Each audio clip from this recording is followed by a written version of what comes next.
ladies, hello gents. Thank you for being here today. My name is Murielskinder, and on today's video, we are going to be talking about small habits that will change your life. This is the new year, and there are many things that we can do for the remainder of the year that is going to set us up for success. Remember that your habits are the things that will make you become who you want to be, and those habits that lie in your daily routine. When you change your daily routine, when you change the things that you do day in, day out, it accumulates. That's a compound effect. And those become a habit. Because when you're doing something over and over and over again, you can just do it even in your sleep. So these are the habits. They're very small, but they are powerful. And they will help you to become a better version of yourself. But you know the drill, guys. If you have not yet subscribed to this YouTube channel, please go ahead and hit that subscribe button. That is a way of supporting us, actually supporting me for what I do. Also hit the notification bell. That way you can also know when we have new uploads. And if you're new here, welcome. Thank you for tuning in. Let's dive right in, guys.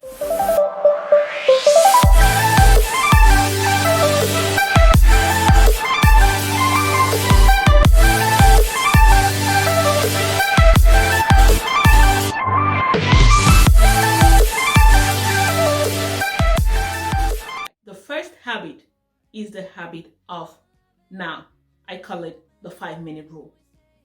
If you have a task that will take 5 minutes or less to do that thing, do it now.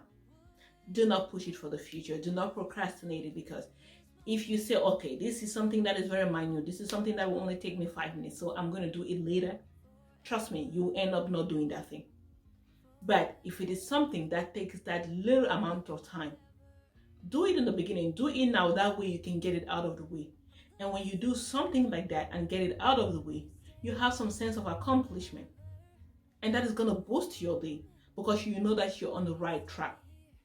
But say if it is something that takes you 5 minutes and you don't do it immediately, you will find yourself thinking about that thing all day. And that is how you ruin your day, because you did not take out that one little thing that would have made you feel better about yourself and about the things that you're about to do for that day. So this is a little change that you can do that is going to set you up for success. It is very important for you to make these changes, because motivation is what gets you started, but your habit is what will keep you going. So if you're trying to change something about yourself, if you're trying to maybe do better, eat better, or sleep better, take it small. Don't get up one day and feel like you can do it all at once. No, that's not possible. Take it gradually, because when you take it gradually, you will be able to stick to it. It will not be overwhelming for you to do it. That is why I'm saying that this small habit is something that you need to incorporate in your life. The next habit is to make up your bed. This may look very small, but it is very important for you to make up your bed every day. There is a book, a whole book, that was written by Admiral William McRaven. I think, yes, that's his name. The title of the book is Make Up Your Bed. That is to show you how important it is to make up your bed. If you get in the habit of making up your bed, you know that no matter what happens to you during the day, no matter how stressed you are, you have a place where you can lay your head at night and rest. A place that is inviting, a place that is welcoming. Because your mind is being fed through your eyes and by the things that you hear. So if you're in a space where, let me say, for example, you go through the day and you've been busting and hustling, and at night you come to a bed that is not made up, that increases your stress level. But if you come home and your room is neat, your bed is made up, then you will rest in a place that is comfortable, and you'll be ready to get up the next day and go on with all the activities that you need to go on for the day. So it is very important for you to make it a habit of making up your bed. The next habit is to get in the habit of cleaning up your space. Do not let that pile up. Do not say, okay, I will only clean during the weekends, or I'll only clean once a month, or I'll only clean twice a month. You can make a schedule of cleaning up maybe once a month or twice a month, but that should be deep cleaning. but make time every day, at least 10 minutes, even if it is only for 10 to 15 minutes, to clean up your space. I personally, I cannot be in a place that is cluttered, because I literally, and this is not even an exaggeration, I literally get into anxiety mode when I see things that are so cluttered. So I'm always in a cleaning mode. It is very important for you to declutter your space, because when you declutter your space, you declutter your mind. If there's clutter everywhere, you cannot think straight. I don't know who thinks straight in clutter, but I do not. And it is very difficult. Even studies have shown that when your space is not cluttered, you can think properly. And when you can think properly, you have new ideas, you have fresh ideas that you can live your life by. This is the new year, guys. We need to do better. I know people set resolutions every year, day in, day out, year in, year out, and they don't follow through. They don't follow through because it looks overwhelming. But if you can change just these little habits, each day, your life will become better.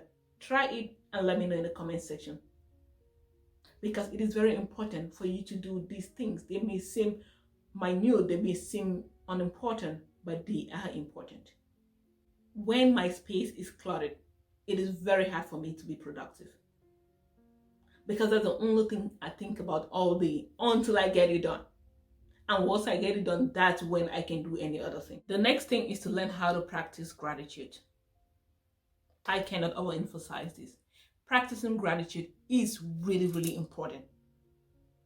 There is something in your life. It doesn't matter how bad your life is. It doesn't matter how things are going wrong in your life. There is something that you can be grateful for. Just the air that you breathe. There are some people that will pay millions just to get one day, and you've been blessed with another day and you're not grateful for it. You need to learn to practice gratitude. Because when you're always in the mood of gratitude, when you're always thinking about gratitude, it's very hard for you to get depressed. Because you know that the things that you have, the people that you have around you is not promised. Anything can happen and it could slip through your fingers. So each day that you wake up and you're with your family, each day that you wake up and you can breathe, each day that you can even as much as get out of bed, you need to be grateful. And when you practice gratitude, it is very easy for you to be kind. It is very easy for you to love other people, because you're loving yourself when you're practicing gratitude. There are many people in our world today that are very depressed. Others are very sick. And when depression hits you, it is like every atom, every fiber of your body is static. You can't even move. You can't even as much as get out of bed. So if you're able to get out of your bed, if you're able to even grab a cup of water, if you're even able to have a meal in front of you, you need to be grateful. Because when you're depressed, your mind is foggy and your spirit is down. But if you're the person who practices gratitude, you're able to write down those things like, okay, I am grateful for the air that I breathe. I am grateful for the food that I eat. I'm grateful for being able to have a shelter. I'm grateful for the clothes on my back. There is always something to be grateful for. So please, guys, it is very important for us that as we're going through the journey of life, we should be grateful for the things and the people that we have in our lives. The next point, guys, is to read, even if it is a page a day. Because when you're reading, you're renewing your mind. When you're reading, you're investing in yourself. Because there is a version of yourself that you have not met. And in order for you to meet that person, you need to have a transformation. You need to have a mindset shift. And for you to have a mindset shift, you need to invest in yourself. Do not forsake investing in yourself. Make it a priority, because it is very important for you to invest in yourself. When you invest in yourself, that is how you can be able to pour in other people, because you cannot give people what you don't have. So it is very important for you to take care of yourself, invest in yourself, and become a better version of who you were yesterday. Thank you so much, guys, for watching to this video. Please do not forget to hit that subscribe button and also hit the notification bell. That way you know when we have a new upload. Thank you and have a fab one. Bye.